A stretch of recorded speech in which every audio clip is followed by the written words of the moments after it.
folks, allow me to introduce Dr. Kieth Deats.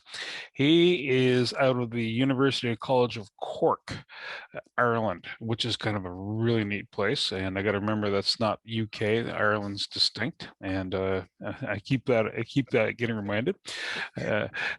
Dr. Deats is from South Africa, from Scottish and German descent, and he's done everything from diamond prospecting, bush pilot, agricultural economist, spent decades as a business leader in a multinational food processing plant, a leader of multi-store business of rural trading stores, and owner of a major contracting division. He's shared success based on principles of high levels of equality-based practice, integrity, transparency, and best business practices. And what else to tell you about him? He's got a dog. He likes going in the countryside for a stroll. He does like whiskey, right on. Probably, he likes rugby, the other football, and he enjoys watching programs on aviation. And after that, I'm going to stop. I'm going to hand it over to Dr. Deats. Over to you, sir. Well, thank you. I always get very sort of self-conscious when people make these wonderful introductions about me. Like I'm wondering whether, but that's so okay. So just so that you know who I am and what I do, my whole life's work has been the pursuit of leadership and what I believe leadership ought to be. So I actually do work as a business consultant, and I have projects where I help develop leaders. Right, and I help develop leaders that can actually sustain the growth of their businesses. So we work on this kind of psychological aspects of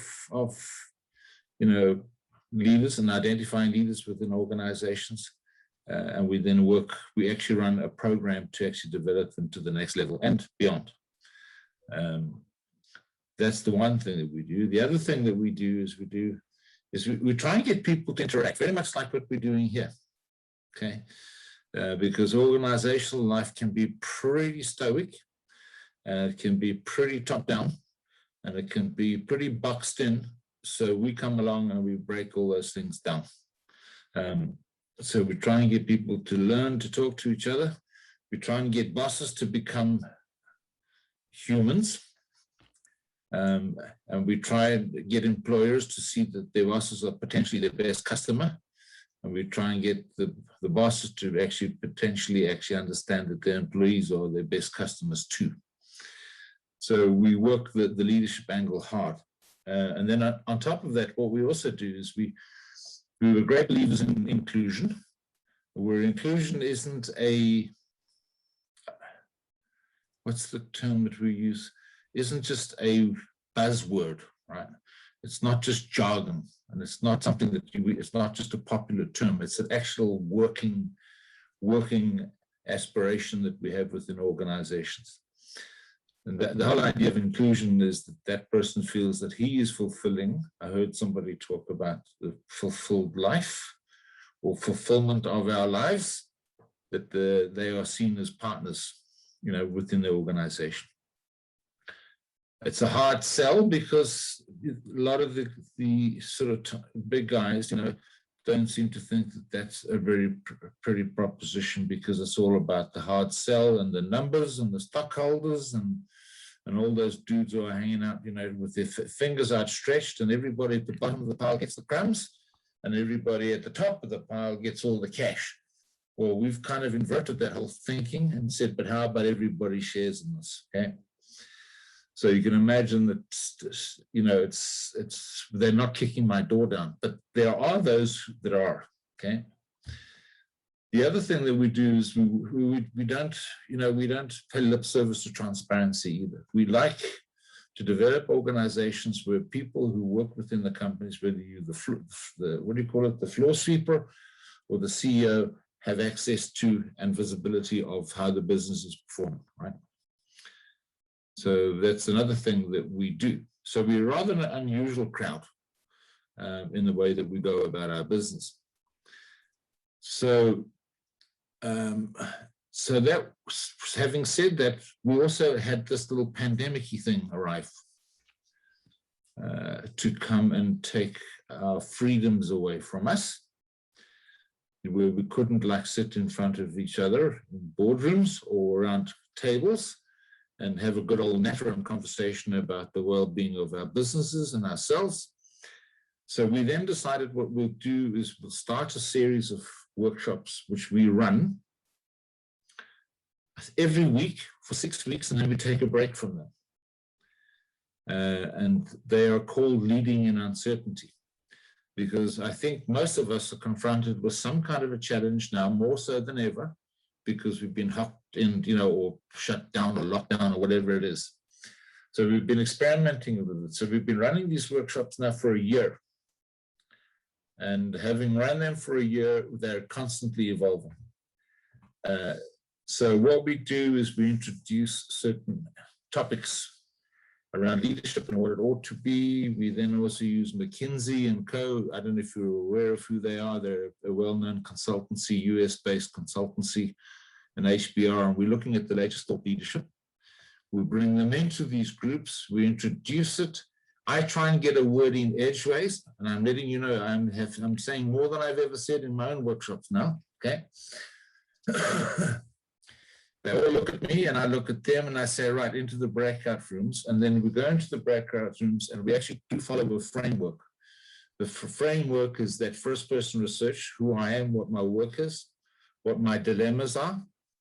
So we create these holding spaces for for various psychologically safe holding spaces where people can actually start sharing, not just the good stuff, right? Sharing some of the not so good stuff, right? And then what we do is we take them on a journey over 6 weeks to work as a collective. And then we take them into this wonderful word called strategy. And we actually start playing around with the idea of what strategy is. And of course, many of you will understand the word strategy from your uni days. It's a huge word, which is meaningless unless you have something that runs with it. So we've had some, I think the last time we met Bernie, we had a strategy session. I don't know what his session was like, but I know what mine was like. So we go into these breakout rooms, and then so what we do is you run people through a framework, and hopefully people can come out of there and understand that, they're in their own rights dealing with uncertainty and how it is that they work with it. Now, I did have a PowerPoint presentation, which is, I think, going to be pretty boring after what I've just said. So if we want to have a quick look at it, sort of glitz it up a little, we can. But effectively, I can talk through it from the top of my head. The idea is to get people to learn from each other. That's what we do, okay? And we try to get people to understand that, onboarding new business through this type of interaction is the challenge that we all face. In the old days, we used to go and shake hands and, sit around the tables and eat breakfast or whatever it is, but now we're doing it this way. So what we've done is we've taken the challenge on of onboarding clients and new work virtually, and we've given that a group taste. That's why I joined your network. It's the other thing that we believe is that we're now a global village. We are no longer just sitting in Ottawa. How's that for Canadian? Ottawa. Is that pretty good, is it? All right. We're no longer sitting in Vancouver. We're no longer sitting in Edmonton, I think is the other place. You see, I know Canada pretty well, okay, because I used to live in Calgary, by the way. So we're now starting to get reach where we didn't expect to have it in the past, and we're now looking to create global reach through these workshops. And our whole obsession is to bring the world's best thought leadership from those lofty perches, bring it down here, make it accessible to everybody, right? in such a way that everybody has got access to it. You don't have to go and spend $170,000 to go to MIT. I think in Canadian dollars, that's about $250,000, right? So we go and fetch that information and we'll bring it to you and we put it into discussion groups, right? And we actually are bringing this type of information and thought leadership into your own practices. Now, if you want to go to MIT, I think to go and do a doctorate there or any useful degree, you're talking a good couple of $100,000. So what I do is I go and fetch them. I'm like a squirrel running around in the trees, picking up nuts, and I bring them in, and I actually hand them out, and I say, right, guys, what do you think? Okay, so we're obsessed with it, and the idea is to make it accessible, but really accessible in a frictionless way, so that we can get the world's best thought leadership down to ground level at any level and make it accessible to anybody, right? Whereas, so you will know from my attitude, because I lived in apartheid South Africa. I don't know if you guys are familiar with apartheid. I was one of them white blokes, right? Who was a bad bloke, right? Accepting that I didn't agree with the white blokes and I didn't agree with anybody who believed in separate development or being segregated. So you can imagine that I wouldn't be the flavor of the month in my country, and that's now why I actually live in Europe, right? So I'm what they call a self-imposed exile, all right? So my ideas to this day are still not very, very well received in certain countries, because the quality proposition is still not there in something like 2/3 of the world. So what I'm doing is I'm saying, no, it belongs to all of us, not just the socially, not just the socially and politically and academic elite, which is a bit of a contradiction. But the fact of the matter is, I'm quite clear about my contribution to knowledge and bringing the best in thought leadership into groups like this and working it in such a way that people can take that thought leadership and actually put it into practice, okay, and actually grow their businesses. So we generally operate at the bottom of the pile, if that means anything to you, because I used to be at the top of the pile. All right, in my country, I was, considered the elite. I was a white bloke. This might cause you a bit of mirth, with an MBA, right? All right, in a country where white blokes with MBAs were gods, until Mr. Mandela arrived, and he said, "No, we're not like that. We're doing it this way." So that's kind of who I am. That's kind of my work, and we've got this particular workshop that runs every 6 weeks. Normally what we do is we just invite you to come along. Some people like it, some people don't. Some people think it's too airy-fairy, and some think it's too up there, and some people, right? But we don't care. We just invite you in, and we ask you to come and have a look. If you get any benefit from it, we do.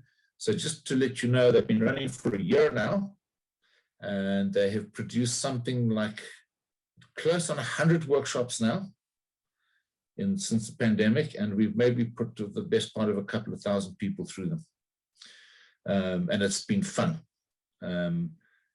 And they just, I find that they get better and better and better, because I'm actually learning as well, right? So my job is to go and find the latest research on certain subjects and bring it into the group. And then that's my business, and that's what we do.